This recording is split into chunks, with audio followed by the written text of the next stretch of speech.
नमस्कार। आकाशवाणी जयपुर अजमेर से प्रस्तुत हैं प्रादेशिक समाचार।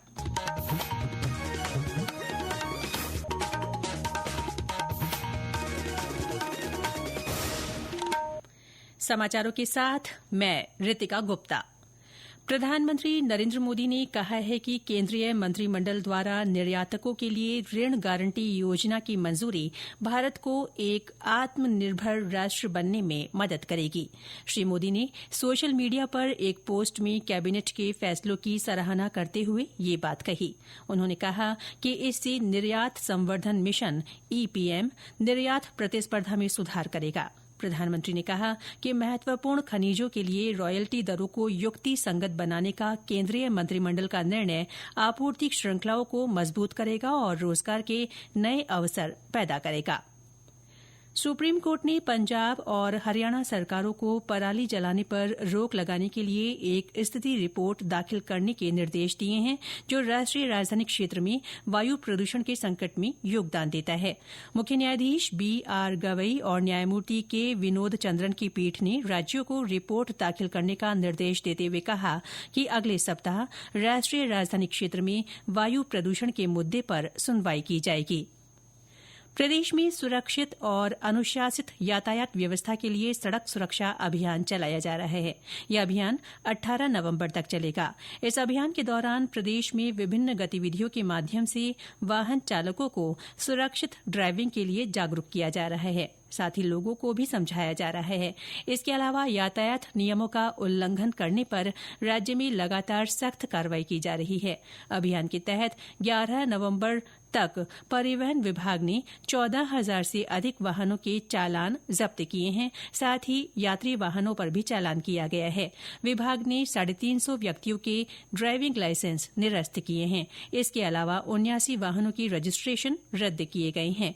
चिकित्सा और स्वास्थ्य विभाग की ओर से भी विभिन्न गतिविधियां आयोजित की जा रही हैं। सवाईमाधोपुर स्थित रणथंभौर टाइगर रिजर्व के राष्ट्रीय चंबल अभ्यारण्य रेंज में आज घड़ियाल के बच्चों को प्राकृतिक आवास में छोड़ा गया। वन मंत्री संजय शर्मा ने घड़ियाल संरक्षण के क्षेत्र में इस महत्वपूर्ण पहल की शुरूआत की। उन्होंने 5 माह के 10 घड़ियाल हैचलिंग्स को चंबल नदी के पाली घाट में छोड़ने के बाद कहा कि इससे चंबल नदी क्षेत्र में घड़ियालों को अधिक सुरक्षा मिलेगी और उनकी संख्या में भी बढ़ोतरी होगी। साथ ही पर्यटन और रोजगार के अवसर भी बढ़ेंगे।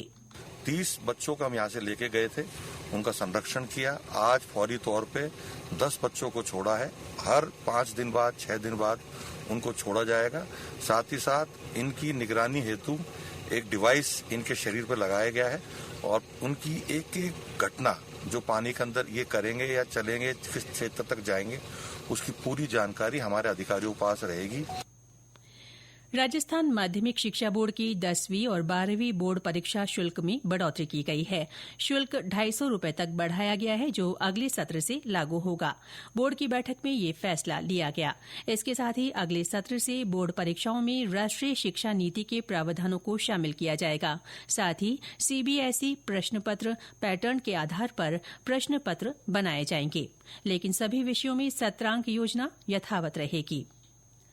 किसानों को प्रोत्साहन देने और पारदर्शी व्यापार को बढ़ावा देने के लिए चलाई जा रही कृषक उपहार योजना 2025 के तहत जयपुर खंड में ई कूपनों की लॉटरी आज निकाली जाएगी। ये लॉटरी कृषि विपणन विभाग की ओर से डिजिटल माध्यम से आयोजित की जाएगी।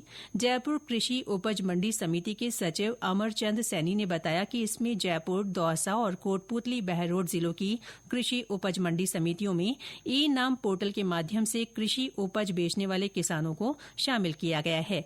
उन्होंने बताया कि पहला पुरस्कार पाने वाले किसान को 50,000 रूपये की राशि दी जाएगी।